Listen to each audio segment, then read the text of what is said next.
Assalamualaikum warahmatullahi wabarakatuh. Saya Nur Khalali, mahasiswa dari UIN Cyber Syekh Nurjati.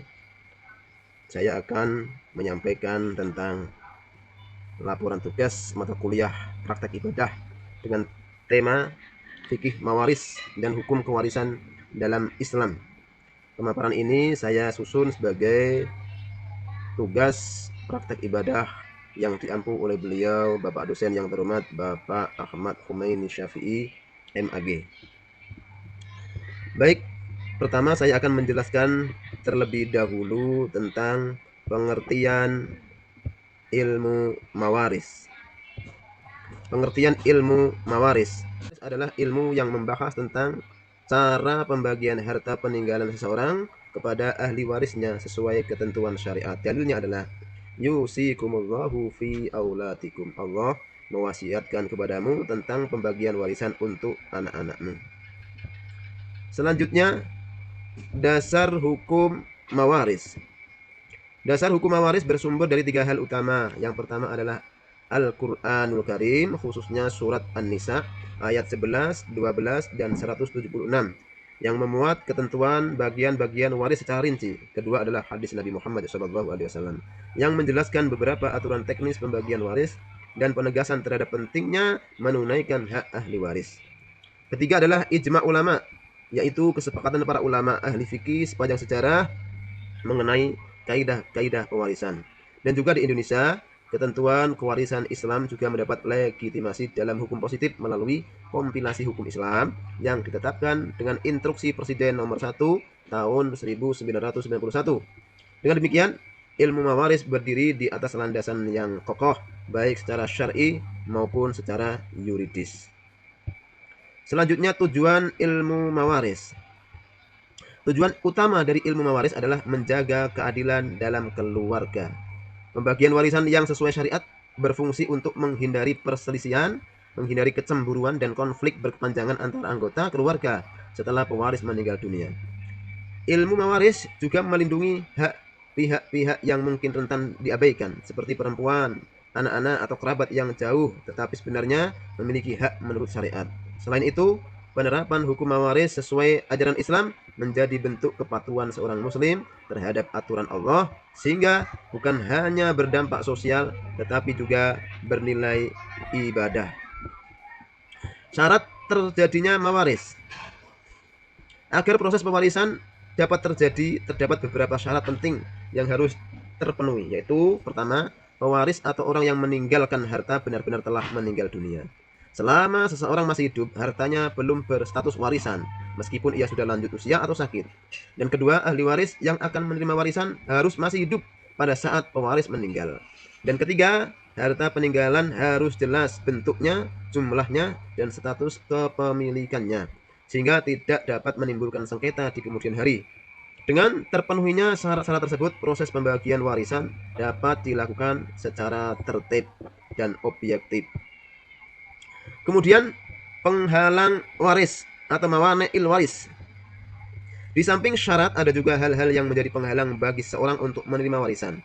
Beberapa penghalang waris yang dikenal dalam fikih antara lain adalah perbedaan agama, sehingga seseorang muslim tidak mewarisi orang non-muslim dan sebaliknya orang non-muslim tidak mewarisi muslim.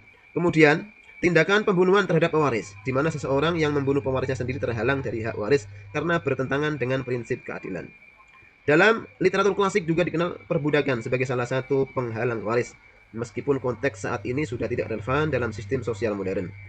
Penghalang-penghalang ini menunjukkan bahwa syariat tidak memberikan hak waris kepada orang yang melanggar nilai-nilai dasar keadilan dan nilai-nilai dasar amanah.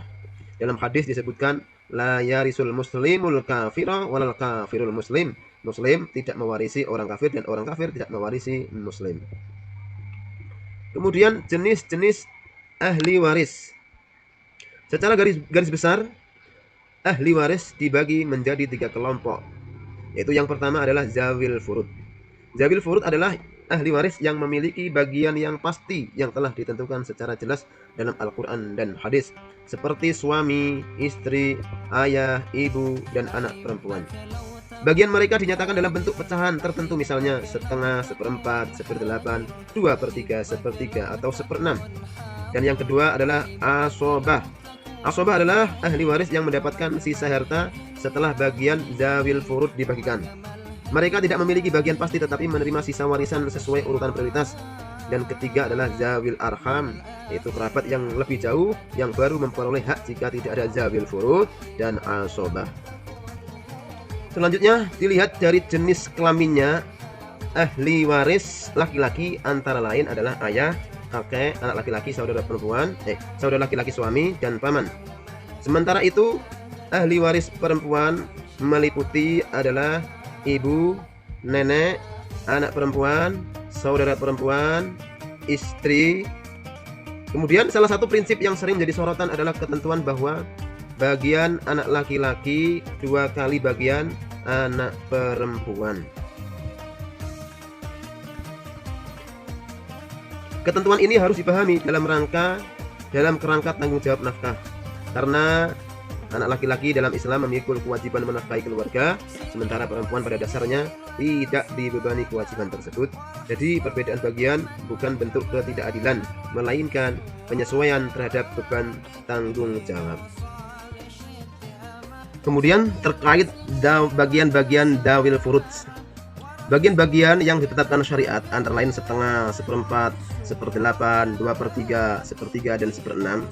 Sebagai ilustrasi, suami mendapat setengah harta jika istri yang meninggal tidak meninggalkan anak, dan mendapat seperempat jika almarhumah mempunyai keturunan.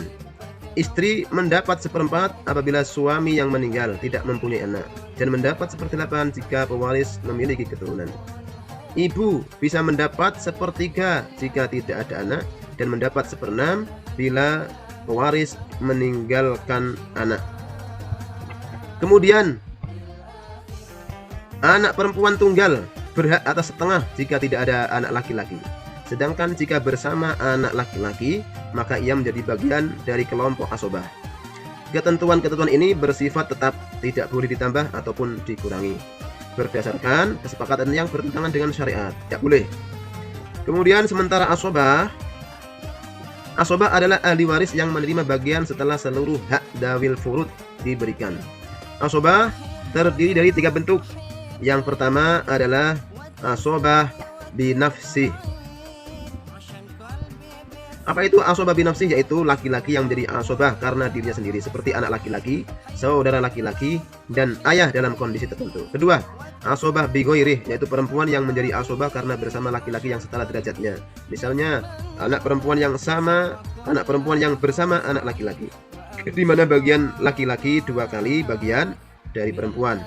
Ketiga, asobah ma'al ghair, yaitu kerabat perempuan yang menjadi asobah karena keberadaan kerabat perempuan lain, seperti saudara perempuan bersama anak perempuan. Melalui konsep asobah ini, harta warisan dipastikan tidak ada yang tertinggal tanpa pemiliknya.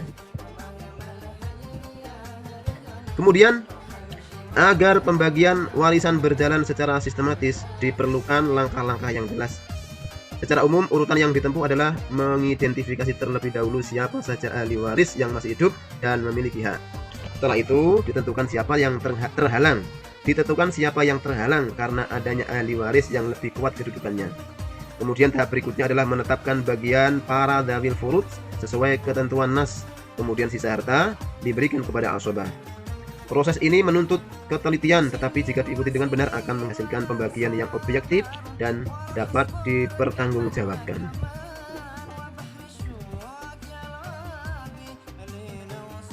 Prinsip-prinsip dasar hukum waris. Setelah langkah teknis tadi, ada prinsip-prinsip dasar yang harus dijaga, yaitu warisan merupakan hak yang Allah tetapkan, sehingga tidak boleh diubah hanya karena pertimbangan suka atau tidak suka terhadap seorang kerabat. Dari sisi urutan pengeluaran, harta peninggalan pewaris tidak boleh langsung dibagi. Terlebih dahulu digunakan untuk biaya pengurusan jenazah, kemudian pelunasan hutang. Setelah itu pelaksanaan wasiat hingga batas sepertiga dari harta. Barulah sisa harta tersebut dibagikan kepada ahli waris. Jika urutan ini diabaikan, maka berpotensi menghilangkan hak daripada pihak-pihak lain seperti penerima wasiat atau mungkin kreditur, mungkin pewaris masih punya hutang, agar supaya melunasi hutangnya.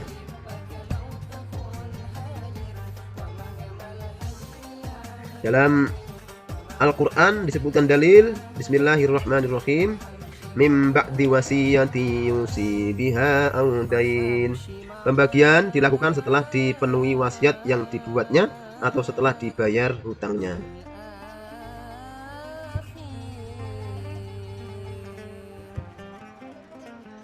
Contoh kasus ini sebagai gambaran. Kasusnya adalah seorang laki-laki wafat meninggalkan istri, ibu, satu anak laki-laki, dua anak perempuan, satu saudara laki-laki kandung.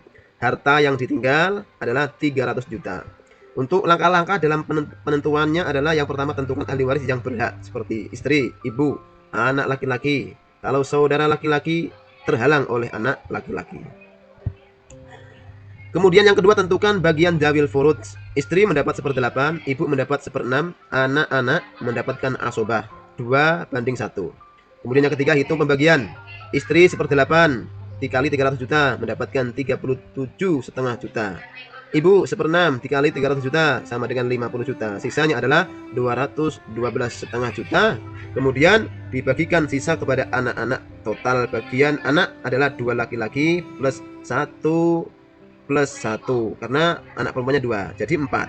Jadi anak laki-laki 2/4 kali 212,5 juta mendapatkan 106 juta 250.000 rupiah. Kemudian anak perempuan 1/4 kali 212 juta mendapatkan 53 juta sekian. Seperti itu. Jadi cara menghitung warisan dengan mudah adalah mengidentifikasi ahli waris, cek siapa yang terhalang, tentukan bagian masing-masing, samakan penyebut jika perlu, hitung total harta, kemudian bagikan sesuai proporsi. Kemudian dalam praktek di masyarakat sering terjadi kesalahan dalam pembagian warisan. Misalnya keluarga terburu-buru membagi harta tanpa memperhitungkan hutang pewaris. Ada juga kebiasaan mengabaikan hak ahli waris perempuan seperti anak perempuan atau saudara perempuan, seolah-olah hanya laki-laki yang berhak menerima warisan. Di sisi lain, tidak jarang muncul kesepakatan keluarga yang membagi rata tanpa memperhatikan ketentuan-ketentuan syariat. Semua praktek ini bertentangan dengan kaidah fikih mawaris dan bertentangan dengan perintah Allah dalam Al-Quran. Sebagai penutup, saya akan menyampaikan bahwa ilmu waris adalah bagian penting dari syariat Islam yang mengatur hak-hak keluarga secara adil dan bijaksana.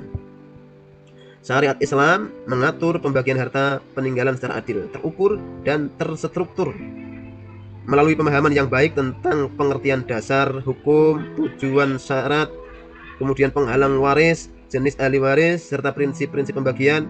Seorang muslim diharapkan mampu menunaikan kewajiban ini dengan penuh tanggung jawab. Semoga paparan singkat ini dapat menjadi kontribusi dalam praktek ibadah dengan tema adalah ilmu mawaris.